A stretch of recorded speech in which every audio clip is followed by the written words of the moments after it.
Now, the Three Martini Lunch with Greg Corombos and Jim Garrity. And welcome, everyone, to the Thursday edition of the Three Martini Lunch. Along with Jim Garrity of National Review, I'm Greg Corombos of Radio America. Sponsored once again today by Simply Safe Home Security. Visit simplysafe.com/ricochet. Jim, all good martinis today. Good, good, and good. We've had kind of an odd conglomeration in a few days already this week, so we figure our listeners deserve a break and a few reasons to cheer, although they might not necessarily cheer for all of them, depending on their particular conservative bent. But let's start with the big news of the day, and that's that the Democrats have essentially forced the erosion of their own power as a minority party in the United States Senate. They have just voted, as we recorded this, to not invoke cloture on the nomination of Neil Gorsuch to be the next Associate Justice of the U.S. Supreme Court. As a result, we are now going to start entering a whole series of procedural votes, which will have largely taken place, I'm sure, by the time most folks hear this. Very, very helpful little handy guide here from Mitch McConnell's office with bullet points on how this is going to play out today. 11 o'clock, cloture vote on the Gorsuch nomination. If that vote fails, there will be at least one procedural vote, including the vote on the motion to reconsider. You know the big vote is coming when the leader makes a point of order and there is an appeal of the ruling of the chair. After that motion, it's possible that more procedural votes will take place. Then in bold and italics, then there will be a vote on appealing the ruling of the chair. Following that vote, there will be a second cloture vote. And after the second cloture vote, there will be up to 30 hours of post-cloture debate and a final vote on Friday. So a lot of procedural mumbo-jumbo, but it's important mumbo-jumbo today, Jim, because the Senate rules are changing. The Democrats forced their hands on a nominee they really can't find any substantive objection on. So they've decided to basically nuke their opportunity to stop anybody more divisive, more objectionable if there's another Supreme Court vacancy here. And just to make matters more fun, Jim, of course, the Democrats and the mainstream media are talking about how this rule change is an assault on democracy and blah, blah, blah, and the institutions of the Senate that go back decades.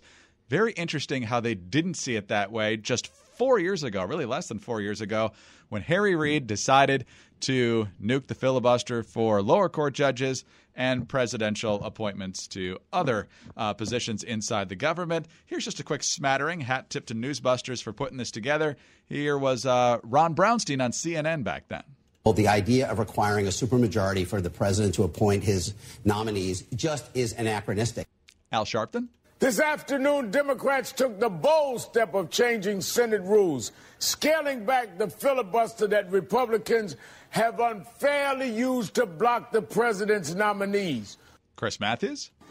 Due to the action of the Senate Democrats today, there will be no more 60-vote requirements to get the president's appointments confirmed, no more dallying around and delay tactics, no more Mickey Mouse. And with any luck, there will be action. And Chris Hayes. I agree with you about this being an affirmative win for democracy. If that is the case, why do we still have the filibuster for legislation? He wanted to nuke it all together. That'll come back. But good question, Chris Hayes. But the most prescient observation that day comes from a guy I give a hard time to once in a while. That'd be Senate Republican leader Mitch McConnell. After the rule change went in, he said this to the Democrats. Say to my friends on the other side of the aisle, you'll regret this, and you may regret it a lot sooner than you think. Yeah, less than 4 years later. So, Jim, the Democrats kind of hoisted themselves on their own petard here, and Republicans are not about to be bullied by people with no real power. He hasn't said it today, but it's somewhat, I tried to warn you. I told you I'd do this, and nobody wanted to listen to me, but here we are. So all of you can eat it now. The Senate Majority Leader Mitch McConnell is a classy individual and would never resort to language like that. But it's fun to imagine that. Look, a lot of this at the core of this is kind of something that we've struggled with in our democracy since the very beginning, right? Should the majority rule? Yeah, kind of, generally, sort of. Except you kind of don't want the rights of the minority to be completely crushed and washed away. So how do you balance that? Well, for a lot of things for a long time it was, you need a majority of votes. And then we realized, we want to give the minority a certain amount of ability to influence things. So we're going to create this 60% or this 60 vote rule in order to cut off debate and can move forward with the business at hand. That was, obscure for a very while, grew more and more common. people's perspective on the filibuster is almost always perfectly aligned with whether or not their preferred party is in power. Yes. And everybody completely reverses themselves every time control of the Senate switches back and forth. We have an enormous amount of fun laughing at these people when they completely forget what they said 3 years ago. Look, Senate Democrats, you're not going to get a Supreme Court justice from President Trump that you're going to like. Let's just get that out of the way. It's just not going to happen, and it's unreasonable to expect that this seat is going to remain vacant for the next 4 years. You can try. You go to the American people. You remember, as of November, you were saying it was ridiculous and an outrage and terrible for there to be one vacant seat. Now say, yeah, we're going to try to filibuster every nominee from President Trump for the next couple of years. So conceivably, if another justice, keels over or retires, we'll have even more openings on the Supreme Court. You can try to make that argument. I don't think that strikes me as a particularly reasonable way of going about this. I think if you're the Senate Democrats, you should be looking for the least worst judge that you could or nominee that you could possibly get from President Trump. And I think Neil Gorsuch, by being very qualified, by being very even-tempered, and also by indicating he's willing to be critical of President Trump when he believes that he's violating the Constitution. Senate Democrats, Neil Gorsuch is about as good as it gets. He's about as good as it gets from our perspective and about as good as it's going to get from your perspective. The next one, according to rumor, according to himself, Andrew Napolitano says he's next in line. So if you'd prefer to not have Gorsuch and you'd rather have Justice Napolitano, hey, we can do that. You want to see Trump's sister on the court? We can go that course too. I don't know if we want to do that. Yeah, actually, they might like that one. But the gist being, this is where this is about as good as. And if you want to take this stance, fine. But this means you have no control over. You're not going to stop Gorsuch from getting up in the Supreme Court. 2, it means you have no power over this until the earliest possible chance is after the midterms in 2018.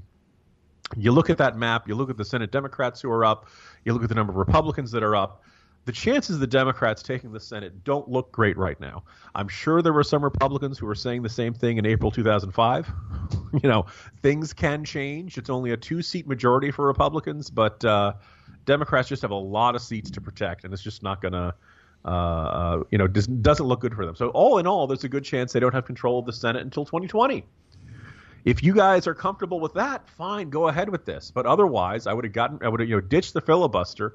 And then at the very least, you have an option in case Trump makes a genuinely, indisputably bad pick seen by both sides across the aisle on the next one. Maybe you have a chance of blocking that one.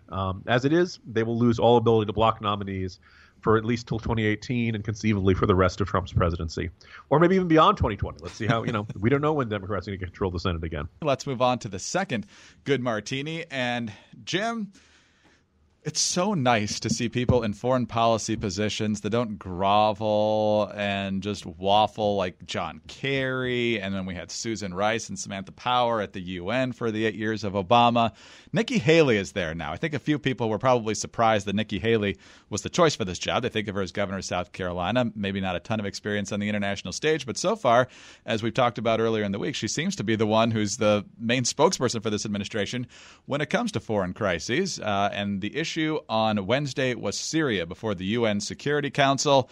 And Nikki Haley was responding to the Assad regime's use of chemical weapons on civilians, and she was firing at Russia with both barrels. This is an extended clip here that goes after Assad, the Iranians, the Russians, and I wish you could see the video here, and if you haven't seen it, you should, because it ends with a great stare. Here's Nikki Haley. The truth is that Assad, Russia, and Iran have no interest in peace.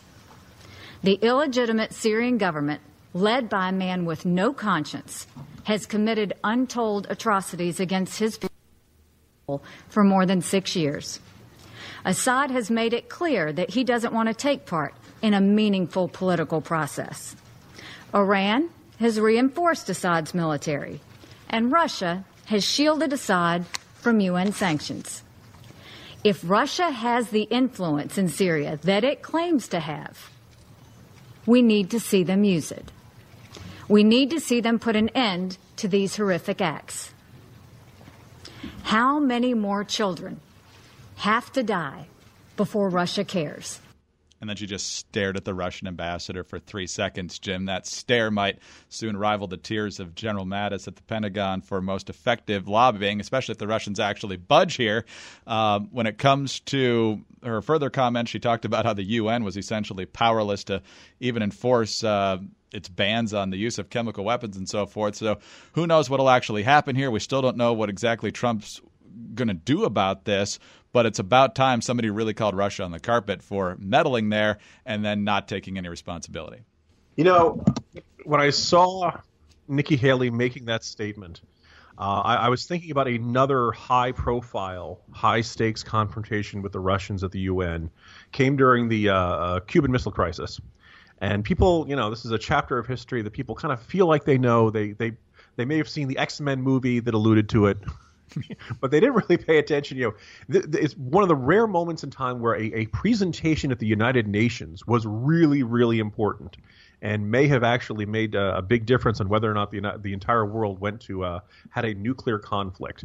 Adlai Stevenson, who was not known as a particularly tough, hawkish persona, was presenting the evidence for the presence of Soviet missiles in Cuba. And at some point, he gets a denial from the Soviet ambassador to the United Nations, and then he unveils all the photo evidence they have. And he unveils it, and you can see the maps, and you can see the pictures, and you can see the missiles on trucks and stuff like that. And Adlai Stevenson, just, you know, you can just tell he's totally nailed him.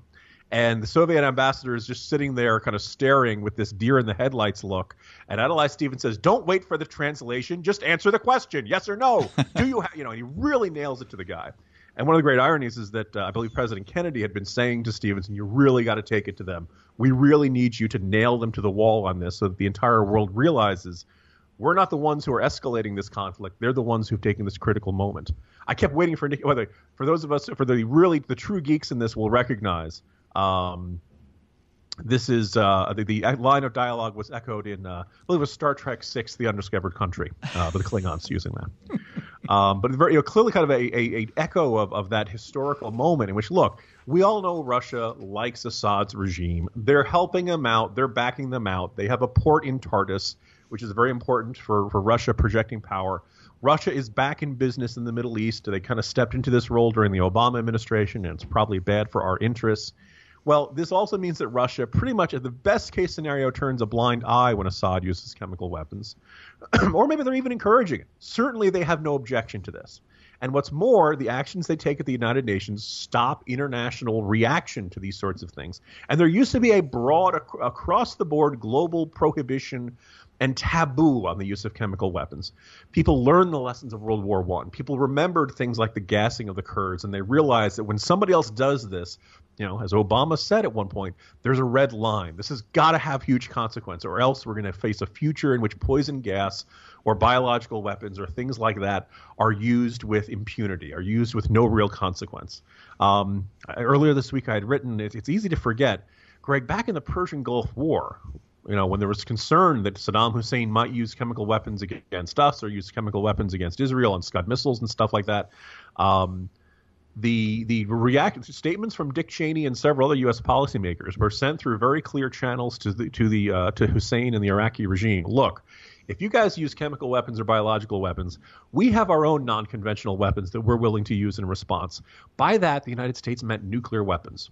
We were willing to say, if you use poison gas on our guys, we will nuke you, right? That's how strongly we felt about this. Now, whether or not this is the right course of action or something to, whether we need to do that in this particular case, I don't know. We can debate this. But at the very least, we need to call out Russia. And that's what Nikki Haley is doing very effectively here and doing it in a very dramatic, high-profile way.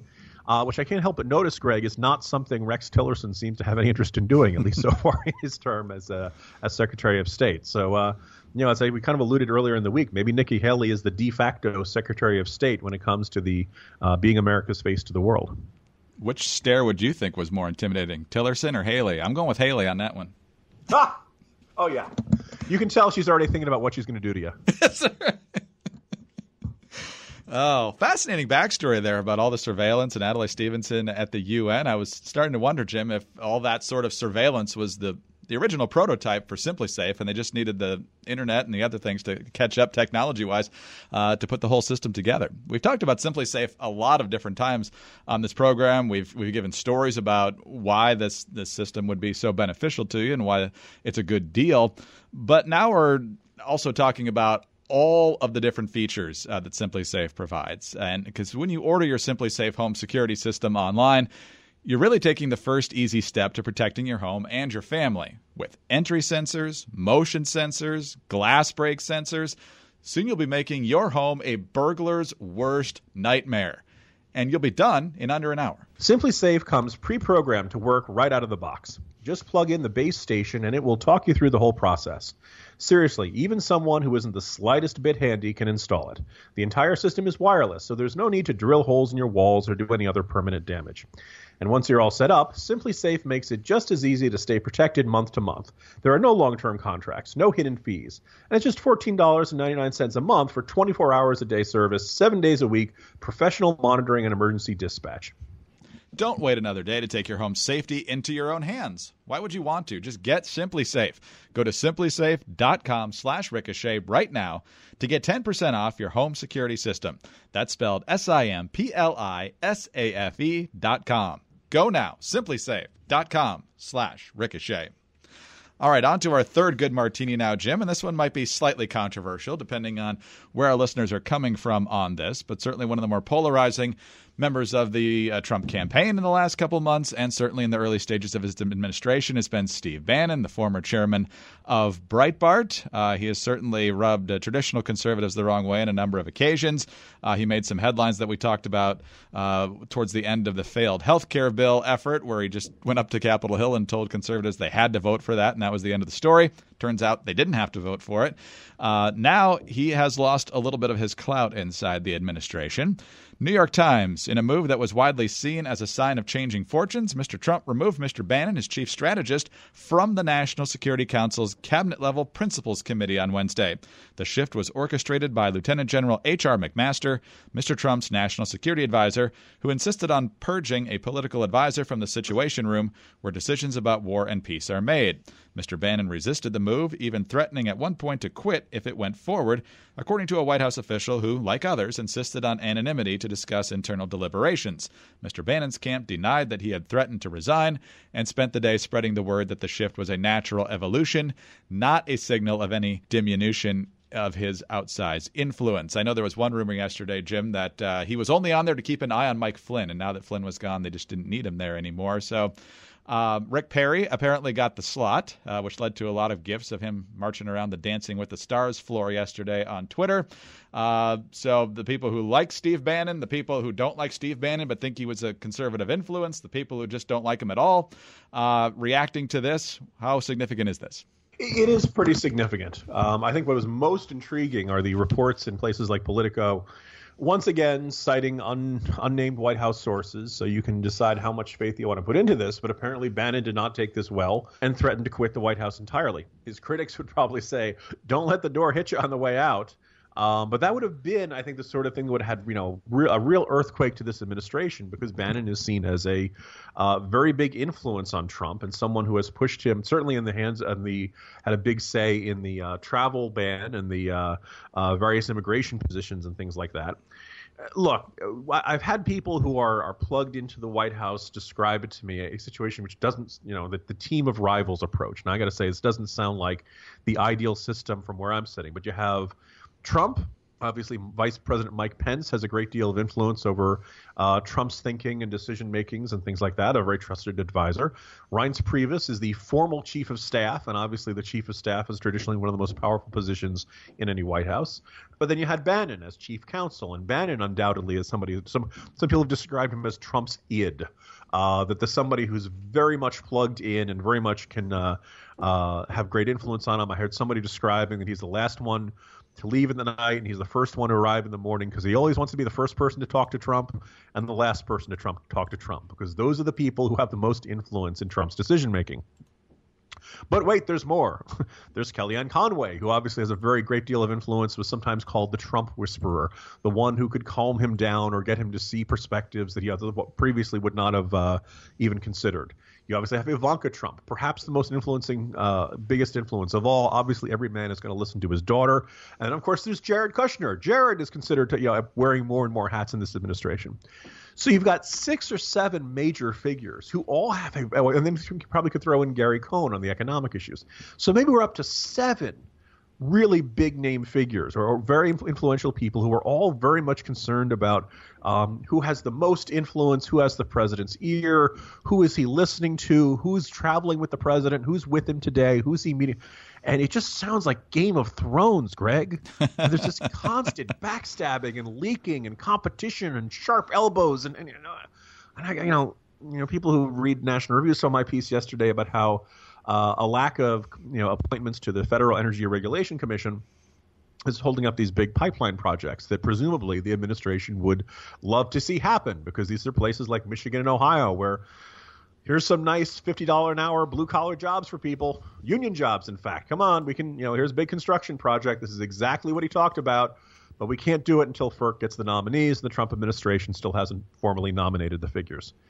Guys, could somebody pay attention to this kind of stuff? Could you spend a little less time trying to stab each other in the back and focus on who's highest in the pecking order and stuff like that? Everybody cites the Abraham Lincoln example of team of rivals in the cabinet. Well, maybe it worked because it was Abraham Lincoln. And maybe when you have team of rivals without Abraham Lincoln, you end up with a team of people fighting with each other and not getting stuff done or something like that. So there's a really fair questions to be asked about whether Steve Bannon ever really belonged in the National Security Council. He certainly didn't have the kind of background one would expect to have in an institution like that. Look, maybe a smaller workload, he'll be able to refocus and do better work there. But I think people are going to see endless tales of palace intrigue by this. And I think that part of the problem stems from a president who's he's a little bit of a blank slate. He's a little bit of a guy who says contradictory things, doesn't have a long history in politics, and not well-established, etched-in-stone principles. And I think this is making governing a great deal more complicated, and hopefully it gets simpler and things can turn around. But lately I've been talking to a lot of Republicans who are getting really nervous about this management structure within the White House. 3 good martinis, depending on your take on each of this. That last one got sad, but no, trust me. All in all, it's probably better to have Bannon off the NSC. Jim, rest up. Enjoy the nuclear meltdown in Washington today, and we'll talk again tomorrow. See you tomorrow, Greg. Jim Garrity of National Review. I'm Greg Corombos of Radio America. Thanks for being with us today, and don't forget to visit our friends at Simply Safe Home Security, simplysafe.com/ricochet, and tune in Friday for the next 3 Martini Lunch.